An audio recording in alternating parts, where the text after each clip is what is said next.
Oh, yeah. I'm ready. Good evening, Carol and John Shoppers. Welcome to Tuesday, night of new comic books. Kind of. We are at half capacity. I will give you a fair warning right now that if you only join us to get the DC side of the table, unfortunately, someone somewhere decided the wrong thing, and our DC and our Image shipment, basically anything we get from Lunar Distribution, though I am to understand it's not their fault, was not shipped to us today. So we are going to have a rough rest of our week, and you are going to have a short video this evening. Relatively short.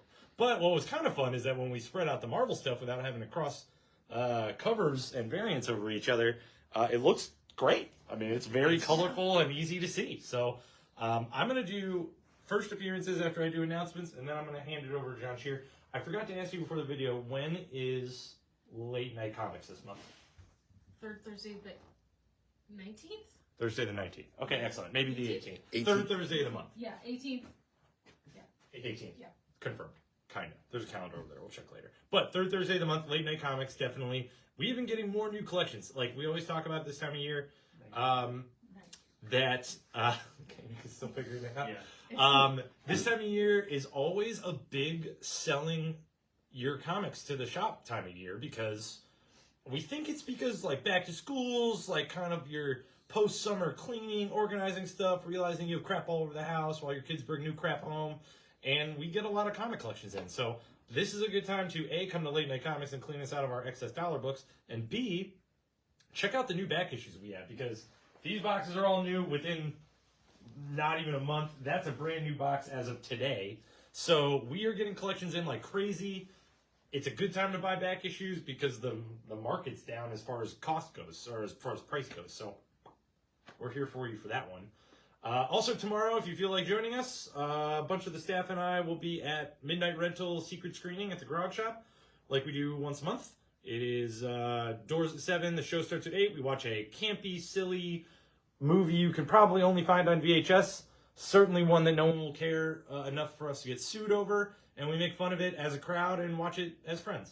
And it's a good time. So Grog Shop tomorrow night, 8 o'clock. The 19th is Late Night Comics, third Thursday of the month. And I think I've killed enough time to where we would normally be getting to DC/Image. I will do some first appearances for you all.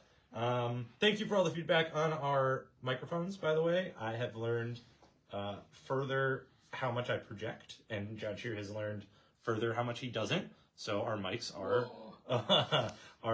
held accordingly. First appearance, I like that. Star Wars The Acolyte is a one-shot about Kel Naka. Yep, got it. And this is his first appearance, so that's cool. That Jedi right there in the front. He's also a Wookiee. Exceptional X-Men is the first appearance of a new mutant named Bronze. It's also worth mentioning that the first story arc in this series, which was good, is going to introduce 3 new mutants. So when we get to it on the table, we'll show you Bronze. She's on the cover of one of them. Spider-Boy number 11 is the first appearance, technically, of Spider-Girl outside of costume. So issue number 12 has been solicited as the first appearance of Spider-Girl.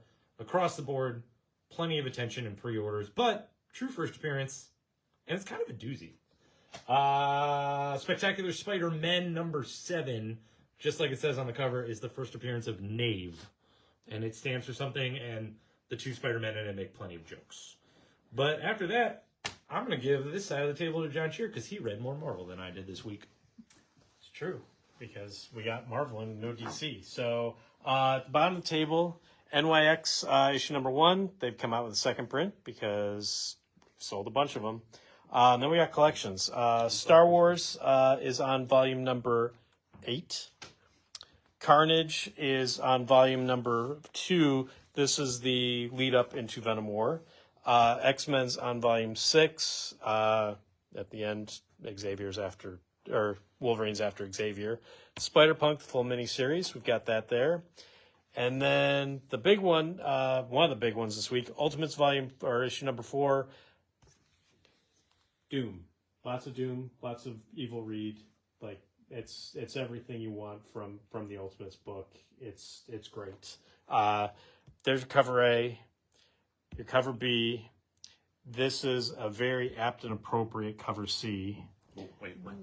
Oh yeah. Oh. Yeah, and then your cover D. Also weird. Also apt and appropriate. The Acolyte Kalnaka. That's okay. One of us got it Kalnaka. right. One of us got it right. Yes, Kalnaka. So yeah, his first appearance, Wookiee with a lightsaber. Nothing wrong with that. Jedi Sentinel. Deadpool Epic Collection, the Johnny Handsome. It's the end of the first Deadpool run, like the issues 40s and stuff like that from his first ongoing series. The series didn't end in 40s. No, but it's from that. You're right, it didn't, but it's the 40s. Incredible Hulk number 16, Phil Kennedy Johnson still killing it, still doing short little runs. This is part 2 of a 2-parter. It's great. I want to say something about Hulk. Go for it. Too many people are dropping Hulk from their file. This is, since Ghost Rider's kind of on hiatus and they're doing that like mid Ghost Rider story, this is Marvel's horror book. Like this is, I know it's Hulk and it's kind of simple, but it's monster on monster good writing. Like, and he's traveling the country just like Banner should, while he's running away from stuff. I'm loving Hulk. Someone dropped it from their file today and I took it way too seriously because I didn't have a DC to read. So I'm just saying, like, Hulk is something we should be picking up, not putting down. Yeah. And it's not like, again, like you have to do an epic 6-part series. He's doing it in like little tiny 2-3 part chunks. It's great. I love the New Orleans issues. Like it's all been so good. Yeah. So issue 16 regular cover. Cover B is the homage. Cover C. And Longer then Hulk. Disco cover D.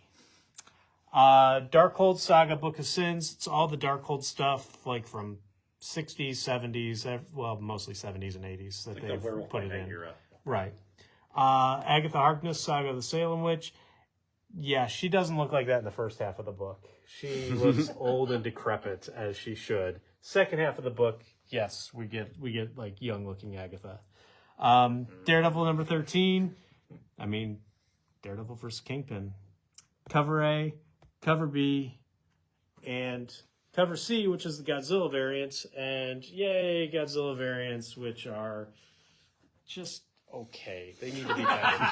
They need to be better. Should be better. Thor, issue 15, World Thor. Thor and Enchantress getting it on. Cover A. Cover B's Godzilla. Oh, man. Cover C, movie one. Cover D is Villalobos. And the 1 in 50 variant is the all art Villalobos cover. It's a great looking cover. Yeah.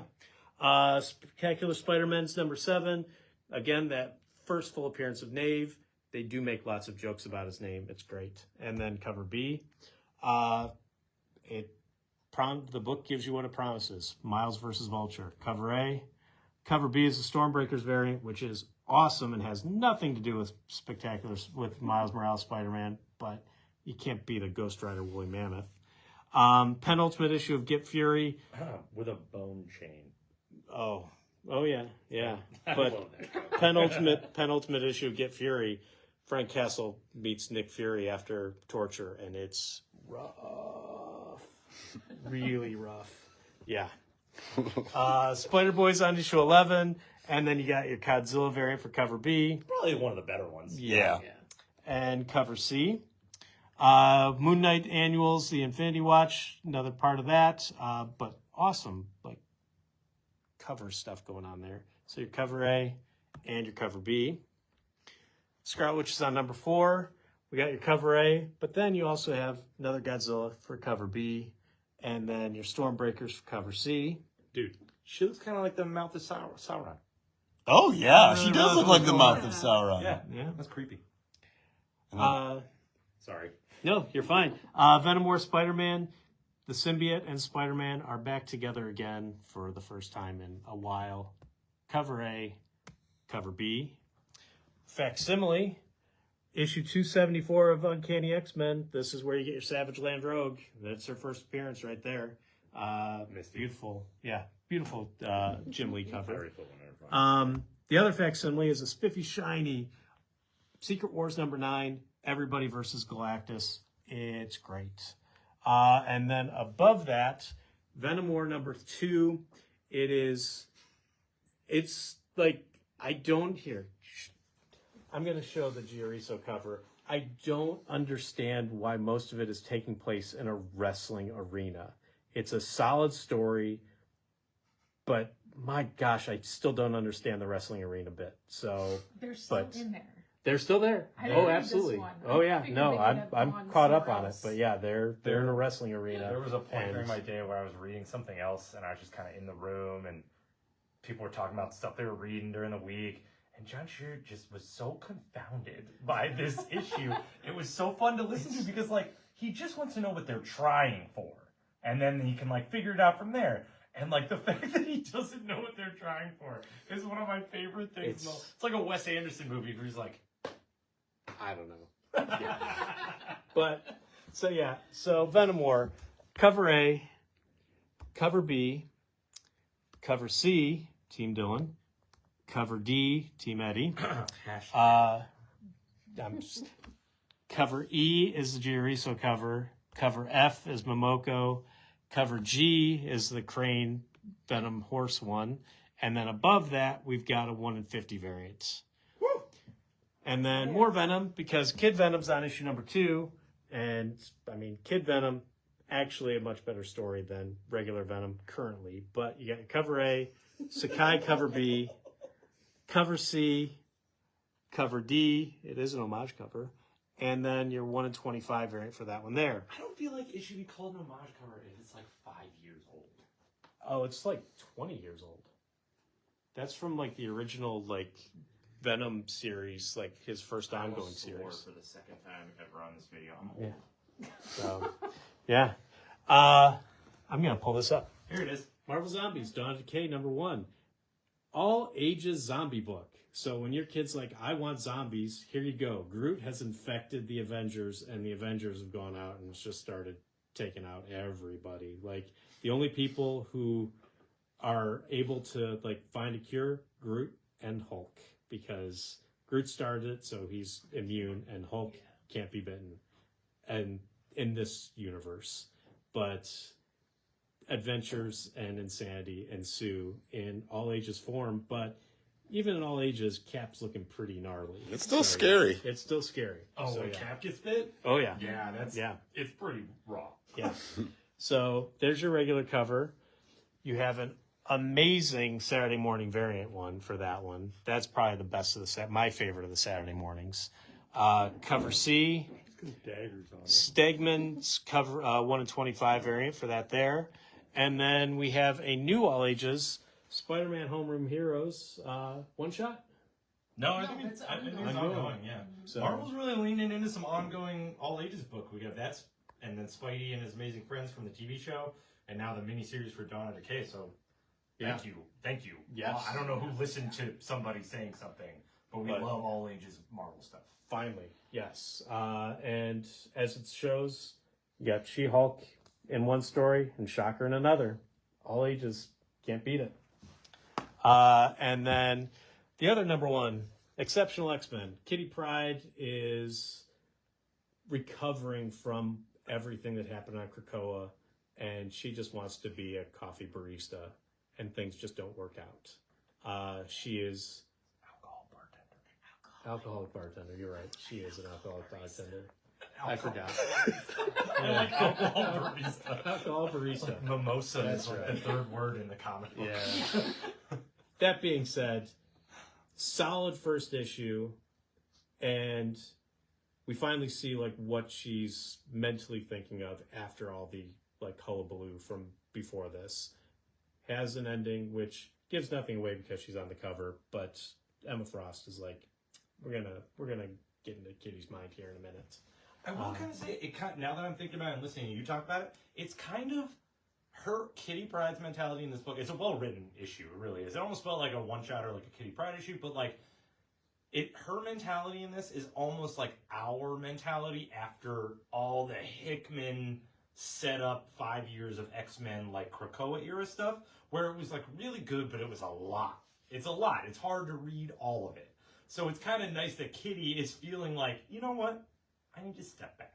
I need to no, I'm a mutant, cool, but like, I can be my own mutant. I kind of like it. Now that I'm thinking about it, I liked it more than I thought I did. Yeah. No, it was a really solid issue. Not really a team book yet, but yet. Yet.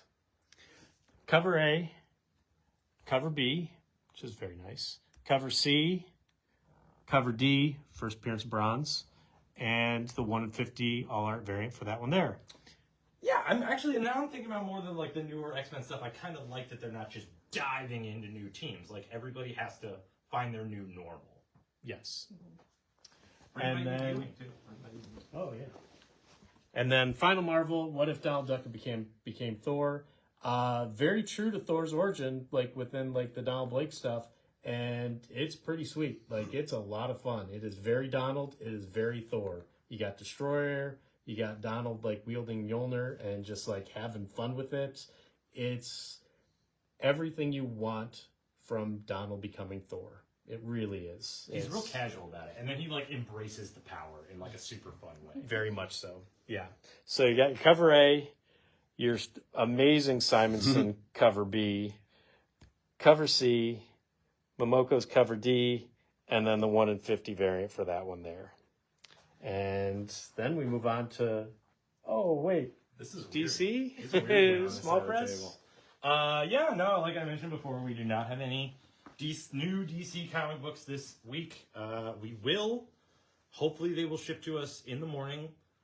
We will probably not have them in your files until I made several complaints to whoever I need to complain to. Like, look, guys, we can't operate on the back end of a day that we were planning on doing stuff. But here we are now. We've got a fantastic Treasury edition at the top of the table. You probably saw it last week, but a John Dudas pick with the sign. Superman vs. Muhammad Ali. It's what is it? Collector's edition. 20. All new collector's No, edition. 56. 56. So we've got that. We've got a shiny cover of it. We got a blank cover of it.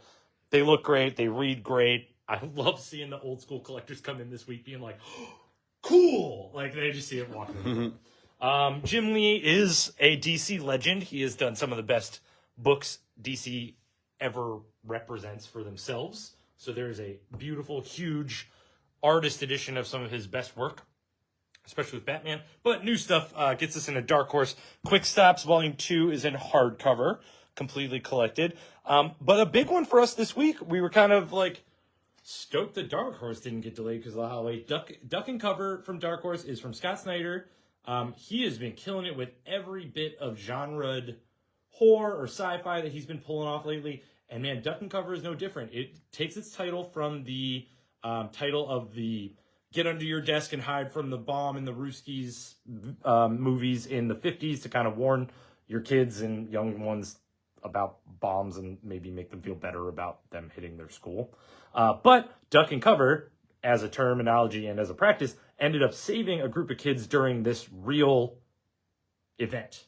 I don't want to say what the event is because the reveal is fantastic, but like it's a very character-driven book. They set up where these kids are coming from in this small town and where they're going when they're leaving the small town, and then everything is upended. It's a solid beginning to a mini-series.